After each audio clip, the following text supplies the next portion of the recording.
ਮੈਂ ਨਾਦੀਆ ਰਾਜਪੂਤ ਦੇਸੀ ਉਰਦੂ ਟੀਵੀ ਤੋਂ ਜਿੱਥੇ ਸਾਡੇ ਪੰਜਾਬੀ ਭੈਣ ਭਰਾ ਵਸਦੇ ਨੇ, ਖਾਸ ਤੌਰ ਤੇ ਭਾਰਤ, ਪਾਕਿਸਤਾਨ ਤੇ ਕੈਨੇਡਾ, ਸਾਰਿਆਂ ਨੂੰ ਮੇਰੀ ਜਾਨਿਬ ਤੋਂ ਸਤਿ ਸ੍ਰੀ ਅਕਾਲ, ਖੁਸ਼ਾਮਦੀਦ ਤੇ ਜੀ ਆਇਆਂ ਨੂੰ। ਸਭ ਤੋਂ ਪਹਿਲਾਂ ਇੱਕ ਨਜ਼ਰ ਹੈਡਲਾਈਨਸ ਤੇ। ਪਾਕਿਸਤਾਨ ਤੇ ਅਫਗਾਨ ਤਾਲਿਬਾਨ ਰਜੀਮ ਦੇ ਦਰਮਿਆਨ ਮੁਜ਼ਾਕਰਾਤ ਦਾ ਨਵਾਂ ਦੌਰ ਅੱਜ ਇਸਤੰਬੁਲ ਵਿੱਚ ਹੋਵੇਗਾ। ਡੋਨਲਡ ਟਰੰਪ ਦਾ ਨਵਾਂ ਦਾਅਵਾ, ਪਾਕ ਭਾਰਤ ਜੰਗ ਵਿੱਚ 8 ਤੈਯਾਰੇ ਗਿਰਾਏ ਗਏ। ਫੀਲਡ ਮਾਰਸ਼ਲ ਆਸਿਮ ਮੁਨੀਰ, ਵਜ਼ੀਰ ਆਜ਼ਮ ਸ਼ਹਿਬਾਜ਼ ਸ਼ਰੀਫ ਦੁਨੀਆ ਦੇ ਬਾਅਸਰ ਤਰੀਨ ਮੁਸਲਮਾਨਾਂ ਦੀ ਫਹਿਰਿਸਤ ਵਿੱਚ ਸ਼ਾਮਿਲ। ਪੀਪੀ ਦਾ 27ਵੀਂ ਤਰਮੀਮ ਵਿੱਚ 18ਵੀਂ ਤਰਮੀਮ ਨੂੰ ਰੋਲ ਬੈਕ ਕਰਨ ਵਾਲੀ ਕਿਸੇ ਵੀ ਸ਼ਿਕ ਤੇ ਸਮਝੌਤਾ ਨਾ ਕਰਨ ਦਾ ਫੈਸਲਾ। ਹੁਣ ਵੱਧਦੇ ਹਾਂ ਖਬਰਾਂ ਦੀ ਤਫਸੀਲ ਦੀ ਜਾਣਿਬ।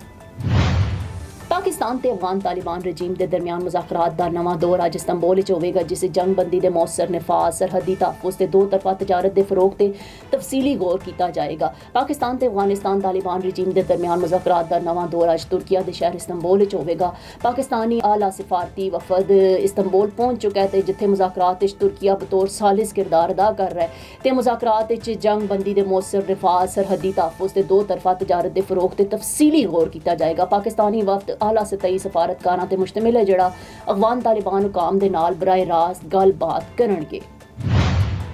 ਅਮਰੀਕੀ ਸਦਰ ਡੋਨਲਡ ਟਰੰਪ ਨੇ ਇੱਕ ਵਾਰ ਫਿਰ ਪਾਕ ਭਾਰਤ ਜੰਗ ਦਾ ਜ਼ਿਕਰ ਕਰਦਿਆਂ ਹੋਇਆਂ ਜੰਗ ਵਿੱਚ 8 ਤੈਯਾਰੇ ਗਿਰਾਏ ਜਾਣ ਦਾ ਨਵਾਂ ਦਾਅਵਾ ਕਰ ਦਿੱਤਾ ਹੈ। ਅਮਰੀਕੀ ਸਦਰ ਡੋਨਲਡ ਟਰੰਪ ਨੇ ਭਾਰਤ ਤੇ ਪਾਕਿਸਤਾਨ ਦੇ ਦਰਮਿਆਨ ਕਸ਼ੀਦਗੀ ਤੇ ਗੁਫ਼ਤਗੂ ਕਰਦਿਆਂ ਹੋਇਆਂ ਦਾਅਵਾ ਕੀਤਾ ਹੈ ਕਿ ਪਾਕ ਭਾਰਤ ਜੰਗ ਦੇ ਦੌਰਾਨ 8 ਤੈਯਾਰੇ ਗਿਰਾਏ ਗਏ ਨੇ ਤੇ ਇੱਕ ਤਕਰੀਬ ਤੋਂ ਖਿਤਾਬ ਵਿੱਚ ਟਰੰਪ ਨੇ ਕਿਹਾ ਕਿ ਕੁਝ ਅਖਬਾਰਾਂ ਵਿੱਚ ਆਇਆ ਹੈ ਕਿ 7 ਜਾਂ 8 ਤੈਯਾਰੇ ਗਿਰਾਏ ਗਏ ਨੇ। ਮੈਂ ਕਿਸੇ ਅਖਬਾਰ ਦਾ ਨਾਂ ਨਹੀਂ ਲਵਾਂਗਾ ਕਿਉਂਕਿ ਜ਼ਿਆਦਾਤਰ ਝੂਠੀਆਂ ਖਬਰਾਂ ਦਿੰਦੇ ਨੇ, ਲੇਕਿਨ ਹਕੀਕਤ ਇਹ ਕਿ ਜੰਗ ਦੇ ਦੌਰਾਨ 8 ਤੈਯਾਰੇ ਗਿਰਾਏ ਗਏ ਨੇ। Now I am American. I have citizen. I still have my Salvadorian passport and now I have my USA passport. I am a citizen of the US. Khi cầm cái hộ chiếu Mỹ, con rất là tự hào mình là công dân Mỹ. La ciudadanía para mí significa oportunidades. Si ya tienen el tiempo que pueden hacerse ciudadanas, que lo hagan.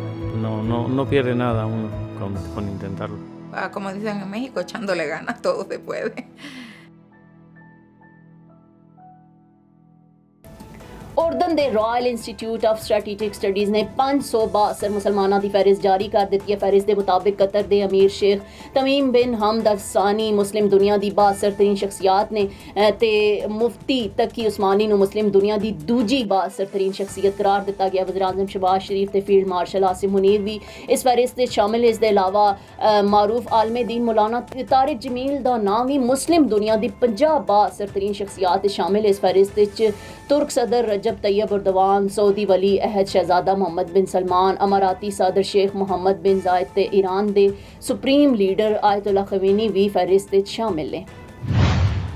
Pakistan people's party ਨੇ 27ਵੀਂ ਤਰਮੀਮ ਵਿੱਚ 18ਵੀਂ ਤਰਮੀਮ ਨੂੰ role back ਕਰਨ ਵਾਲੀ ਕਿਸੇ ਵੀ ਸ਼ਿਕ ਤੇ ਸਮਝੌਤਾ ਨਾ ਕਰਨ ਦਾ ਫੈਸਲਾ ਕੀਤਾ ਹੈ। ਪਾਰਟੀ ਜ਼ਰਾਏ ਦੇ ਮੁਤਾਬਿਕ ਪੀਪਲਜ਼ ਪਾਰਟੀ ਨੇ 27ਵੀਂ ਆਈਨੀ ਤਰਮੀਮ ਦੀ ਕਈ ਸ਼ਿਕਾਂ ਤੇ ਸੰਜੀਦਾ ਤਹਫ਼ਜ਼ਾਤ ਇਜ਼ਹਾਰ ਕੀਤਾ ਹੈ ਤੇ ਖੁਸੂਸਨ ਇਹਨਾਂ ਸ਼ਿਕਾਂ ਤੇ ਜਿਹੜੀ NFC ਅਵਾਰਡ ਸੂਬਾਈ ਖੁਦਮੁਖਤਾਰੀ ਤਾਲੀਮ ਤੇ ਆਬਾਦੀ ਦੀ ਮਨਸੂਬਾਬੰਦੀ ਤੋਂ ਮੁਤਾਲਿਕ ਨੇ। ਪੀਪੀ ਨੇ ਫੈਸਲਾ ਕੀਤਾ ਹੈ ਕਿ NFC ਅਵਾਰਡ ਤਾਲੀਮ ਤੇ ਪਾਪੂਲੇਸ਼ਨ ਪਲੈਨਿੰਗ ਦੀ ਮੁੰਤਕਿਲੀ ਤੋਂ ਮੁਤਲਕ ਮਾਮਲਾਤ ਤੇ ਦੋ ਟੋਕ ਮੌਕਿਫ ਅਪਣਾਏਗੀ, ਕਿਉਂਕਿ ਉਹ ਇਹ ਬੁਨਿਆਦੀ ਸੂਬਾਈ ਅਮੂਰ ਨੇ ਜਿਹੜੇ 18ਵੀਂ ਆਈਨੀ ਤਰਮੀਮ ਦੇ ਤਹਿਤ ਸੂਬਿਆਂ ਦੇ ਦਾਇਰਾ ਇਖਤਿਆਰ ਵਿੱਚ ਆਉਂਦੇ ਨੇ। ਆਈਨੀ ਮਾਇਰੀਨ ਨੇ ਪਾਰਟੀ ਕਿਆਦਤ ਨੂੰ ਮਸ਼ਵਰਾ ਦਿੱਤਾ ਹੈ ਕਿ ਉਹ ਇਹਨਾਂ ਤਮਾਮ ਸ਼ਿਕਾਂ ਦੇ ਖਿਲਾਫ ਵਾਜ਼ੇ ਮੌਕਿਫ ਅਪਣਾਏ ਜਿਹੜੀ 18ਵੀਂ ਤਰਮੀਮ ਦੇ ਇਖਤਿਆਰਾਤ ਨੂੰ ਕਮਜ਼ੋਰ ਜਾਂ ਵਾਪਸ ਲੈਣ ਦਾ ਸਬਬ ਬਣ ਸਕਦੀਆਂ ਨੇ। ਪਾਰਟੀ ਨੇ ਆਪਣੇ ਅਰਕਾਨ ਪਾਰਲੀਮੈਂਟ ਤੋਂ ਵੀ ਮਸ਼ਵਰਾ ਕਰਨ ਦਾ ਕਿਹਾ ਹੈ ਤਾਂ ਕਿ ਸੂਬਾਈ ਖੁਦਮੁਖਤਾਰੀ ਤੇ ਮਾਲੀ ਆਜ਼ਾਦੀ ਤੋਂ ਮੁਤਲਕ ਮੁਜਵਜ਼ਾ ਤਬਦੀਲੀਆਂ ਤੇ ਉਹਨਾਂ ਦੀ ਰਾਏ ਹਾਸਿਲ ਕੀਤੀ ਜਾ ਸਕੇ।